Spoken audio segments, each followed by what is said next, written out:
YCP నుంచి 19 మంది ఎంపీలు జంప్ అవుతారని ఢిల్లీలో ఒక బడా నేత ఇప్పుడు చెప్పడం జరిగింది. అయితే ఈ అంశం మీద చర్చించడానికి మనతో పాటు ఉన్నారు ప్రముఖ సీనియర్ జర్నలిస్ట్ జగదేవ్ గారు. నమస్కారం సార్. నమస్తే సార్, వైసీపీ నుంచి ఆల్రెడీ చాలా మంది బయటకు వెళ్తున్నారు, అది మనం చూస్తూనే ఉన్నాం. రోజుకి కనీసం ఒకరిద్దరు బయటకు వస్తున్నారు, తెలుస్తూనే ఉంది.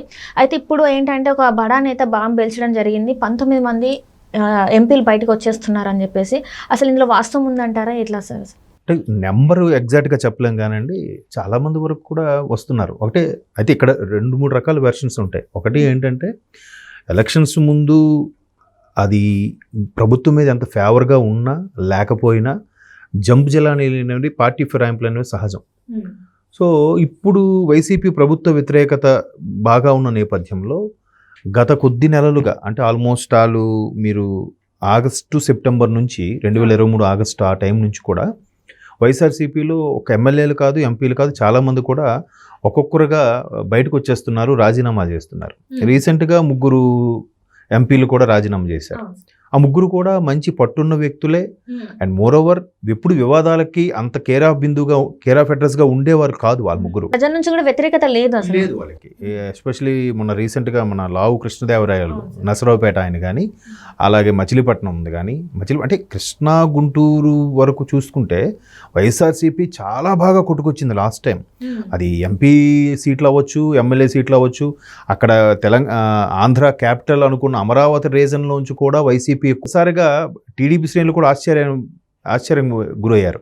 ఎందుకంటే ఎక్కువగా నష్టపోయేది ఆ కృష్ణా గుంటూరు సంబంధించిన వాళ్ళే కాబట్టి వాళ్ళు వైసీపీని గెలిపించకూడదు. యాక్చువల్గా అమరావతి క్యాపిటల్ని కోరుకునేవారు. బట్ అక్కడ అనూహ్యంగా ఏదో జరిగింది. ఏం జరిగిందంటే ఫస్ట్ థింగ్, దానికి మళ్ళీ వేరే కారణాలు, అది పక్కన పెడితే. సో వైసీపీకి మీరు అన్నట్టు వివాద రహితులుగా ఉన్న ఆ 3 రీసెంట్గా మచిలీపట్నం అతను కానీ, కర్నూలు అతను, తర్వాత మన లావు శ్రీకృష్ణదేవరాయ నసరావుపేట అతను, వీళ్ళు 3 బయటకు రావడంతో వైసీపీ మీద వ్యతిరేకత ఇంకెక్కువ పెరిగింది. సో అంటే మీరు అన్నట్టు ప్రజల్లో వాళ్ళకి బాగా అనుకూలంగా ఉంది, వ్యతిరేకత ఎక్కడ లేదు. అండ్ మోర్ ఓవర్ వాళ్ళు కూడా ఎక్కువగా రాజకీయాల్లో ప్రత్యర్థుల మీద భారీగా విమర్శలు చేసి బ్యాడ్ అయిపోయేంత నాయకులు అయితే కాదు. అలాగే అధిష్టానం దృష్టిలో కానీ, వైసీపీ దృష్టిలో కానీ, మిగతా వాళ్ళ దృష్టిలో కానీ చక్కగా ఉండే వ్యక్తులుగానే ఉన్నారు. కానీ అటువంటి వ్యక్తులే అంత నిశ్శబ్దంగా ప్రజల పక్షాన నడిచిన వాళ్ళే, ఆ ప్రభుత్వానికి ఫేవర్గా ఉన్న వాళ్ళే బయటకు వచ్చేసారంటే ఇంకెవరు అందులో ఎమడగలరు అనేది క్వశ్చన్ మార్క్. Right sir.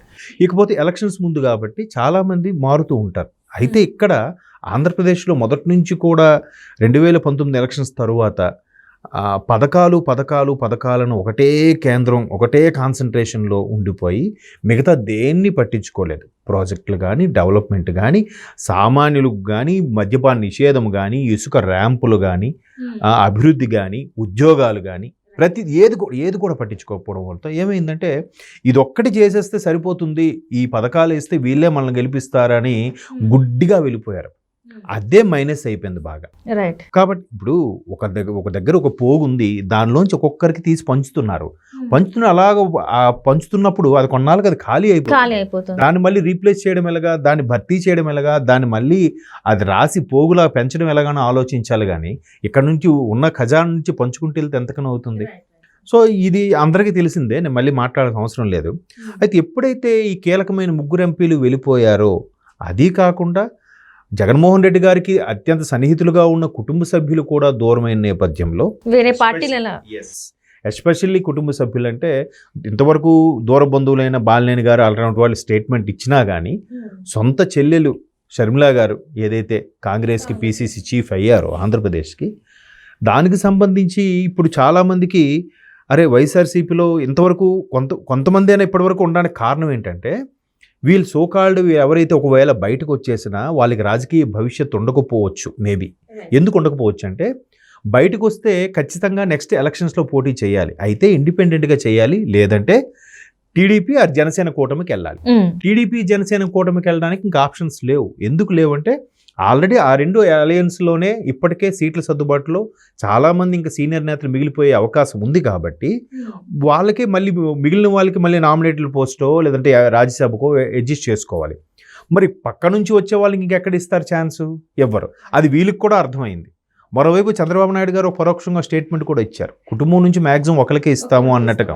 ఇంకొకటి కూడా వలస వచ్చిన వాళ్ళకి కూడా చాలా ఒక భరోసా ఉంటే పర్వాలేదు, అటువంటి వాళ్ళకి ఆచితూచి ఇచ్చే ఛాన్సెస్ ఉన్నాయి. అంటే ఇప్పుడు వీళ్ళందరూ టీడీపీలోకి వెళ్ళారు కదా సార్, ఇప్పుడు ప్రజా వ్యతిరేకత లేదు, ఏమీ లేదు, అంత బాగానే ఉంది. ఇప్పుడు వీళ్ళకి మళ్ళీ సీట్లు వచ్చే అవకాశం ఉందా మరి? అదే చెప్తాను కదండి. ఇప్పుడు అలాగే ఎవరికైతే ఒక సర్వేలో కానీ టీడీపీ జనసేన సమన్వయ కమిటీల్లో ఆ స్థానం, ఆ లోక్సభ స్థానం టీడీపీకి వెళ్తుందా జనసేనకి వెళ్తుందా డిసైడ్ అయిన తర్వాతే ఈ ఎవరెవరైతే రాజీనామాలు చేసి వైసీపీ నుంచి టీడీపీ కానీ జనసేనలోకి రావాలనుకుంటున్నారో వాళ్ళకి అప్పుడు ఆ పర్టికులర్ అభ్యర్థి సీటు ఏ పార్టీ కేటాయించబడితే వాళ్ళకి అప్పుడు ఆ పార్టీ తీర్థం పుచ్చుకొని అక్కడ ఆ పార్టీ పరంగా పోటీ చేసే ఛాన్సెస్ ఉన్నాయి. దీనికి ఎగ్జాంపుల్ కూడా చాలాసార్లు చెప్పాను. నరసరావుపేట కాదు, నరసాపురం ఎంపీ RRR గారి గురించి. RRR గారు కూడా టీడీపీ జనసేన ఇంకా డిసైడ్ అవ్వలేదు, అంటే ఆల్మోస్ట్ ఆల్ అయ్యింది, బట్ ఇప్పుడు వీ కాంట్ రివీల్ నౌ.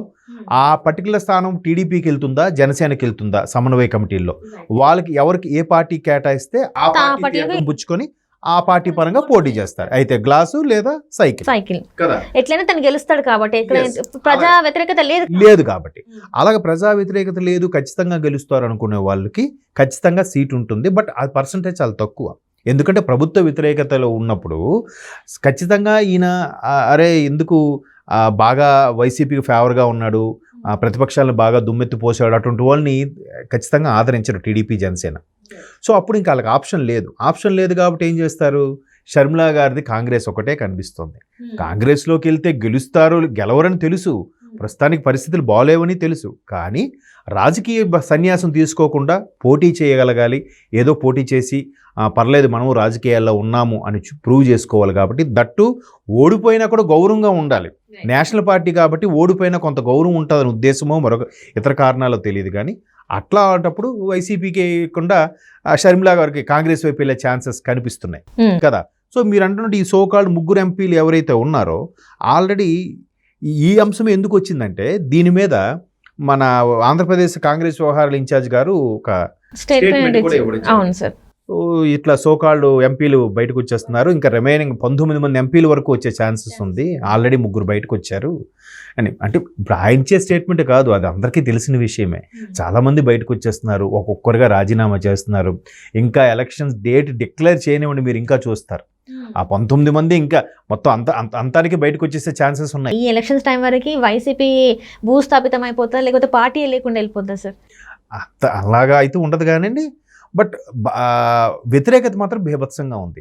అంటే చెల్లెలు కాంగ్రెస్ నుంచి తనకి ఆపోజిట్ గా ఉంది కాబట్టి ఇంకా వ్యతిరేకత అనేది పెరిగిపోతుంది అనుకుంటుంది. అది వాళ్ళు చేసుకున్నదే. ఎందుకంటే ఇప్పుడు అందరూ ఏమంటున్నారంటే షర్మిలా గారు బయటికి రావడానికి కారణం అంతకుముందు చూసాం, ఆవిడ తెలంగాణ వెళ్ళిపోయింది, తెలంగాణ వెళ్ళిపోయిన తర్వాత అప్పుడే చాలా వ్యతిరేకత వచ్చింది.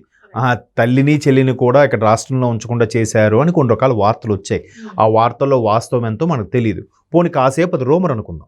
కానీ ఇప్పుడు షర్మిలా గారు పిసిసి చీఫ్ అయిన తర్వాత ఇప్పుడు ఆవిడ స్టేట్మెంట్లు చూడండి, ఆ రోజు ఏమేమి జరిగాయి, ఎందుకు నేను బయటకు వెళ్ళిపోవాల్సి వచ్చిందా అని ఆవిడ నోట్ నుంచే రోజుకు ఒక స్టేట్మెంట్ ఆవిడ బయటకు చెప్తూనే ఉన్నారు. ఇవన్నీ వాస్తవాలే, వదిన సాక్షినే జరిగింది ఇదంతా అని కూడా చెప్తున్నారు.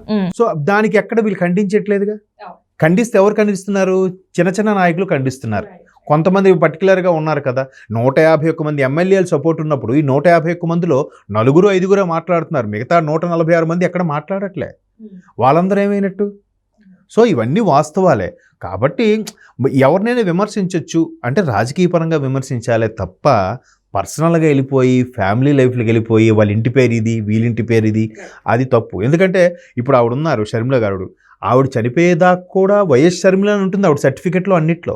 పెళ్ళయిన తర్వాత భర్త ఇంటి పేరు మారడం అనేది మన హైందవ సిద్ధాంతంలో సనాతన ధర్మంలో ఒక భాగం అంతే. కానీ సర్టిఫికెట్లో అలా ఉండదు కదా, వైఎస్ షర్మిలనే ఉంటుంది. దాన్ని వీళ్ళు మళ్ళీ అనిల్ గారి ఇంటి పేరుని పెడుతూ నొక్కి ఒక్కానిస్తూ షర్మిలా శాస్త్రి గారు అని అనడం అనేది అంతే ఓ రకమైన మూర్ఖత్వం అనుకోలో, అది ఇంకా వాళ్ళ విజ్ఞతకే వదిలేయాలి.